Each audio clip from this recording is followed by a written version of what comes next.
was the last time you felt safe? If you're like most people, you probably don't really remember, because at least for most of us, we generally feel pretty safe most of the time. We feel pretty safe in our houses, sitting on the couch watching Netflix. We feel pretty safe when we're sleeping soundly in our beds. And we feel pretty safe when we're driving our cars, or even taking a trip on an airplane. But I bet you can tell me a specific incident recently where you didn't feel safe, right? I mean, most of us can. Maybe it was walking down a dark street with nobody around. Maybe it was when someone around you on the highway was driving erratically. Maybe it was when you were out somewhere and you were suddenly surrounded by people you didn't know. What's the difference? But before I answer that question, let me introduce myself. My name is Andrew Townley, and I'm the founder and chief executive of Archistry. What I do is I help large global organizations build more effective security programs. But one of the problems I see when I talk to people is that a lot of people really don't know what that means, because they don't really understand what security itself means. When most people think of security, they think of generally two things. They either think about the things they're afraid of, or they think about the things that they believe keep them safe. And when it comes to information and cybersecurity, this list gets expanded somewhat. What we're afraid of turns into risks, threats, and vulnerabilities, and what we believe will keep us safe are really the technical controls, like physical or virtual locks we put in place. But that's not what security is about. Security is much deeper than that. And we can figure out what security is really about if we come back to the difference I asked you about a few moments ago.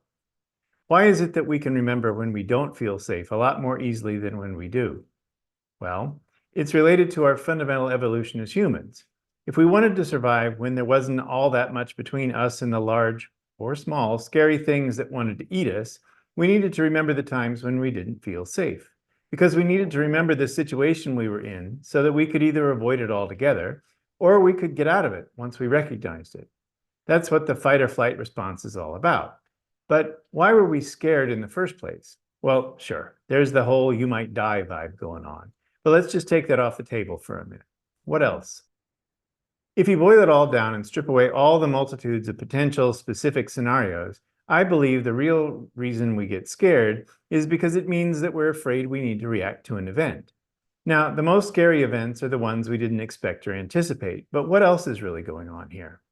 Well, fundamentally, there's only two things we can truly control.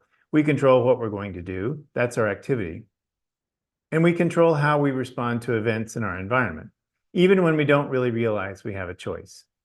But what's going on when we're responding to events, especially events that are unexpected or we didn't anticipate?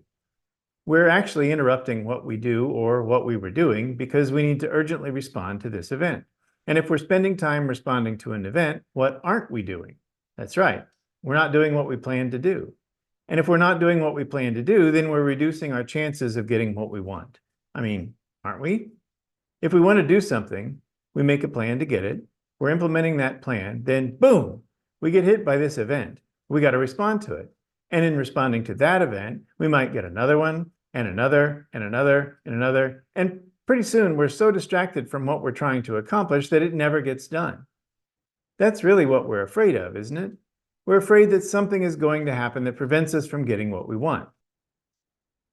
If we're feeling safe, then we're not worried about those interruptions. We're feeling secure. But if we're not feeling safe, if we don't have confidence that we're not going to get some unexpected or unanticipated event crashing through the window at any moment, then we don't really feel secure at all because we don't feel safe.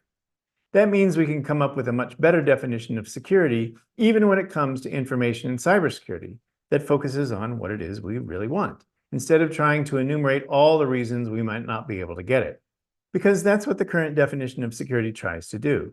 It tries to make a big list of all the things that can happen, and then it says we're going to somehow either make sure that they can't, or we're going to be able to clean up afterwards if they do.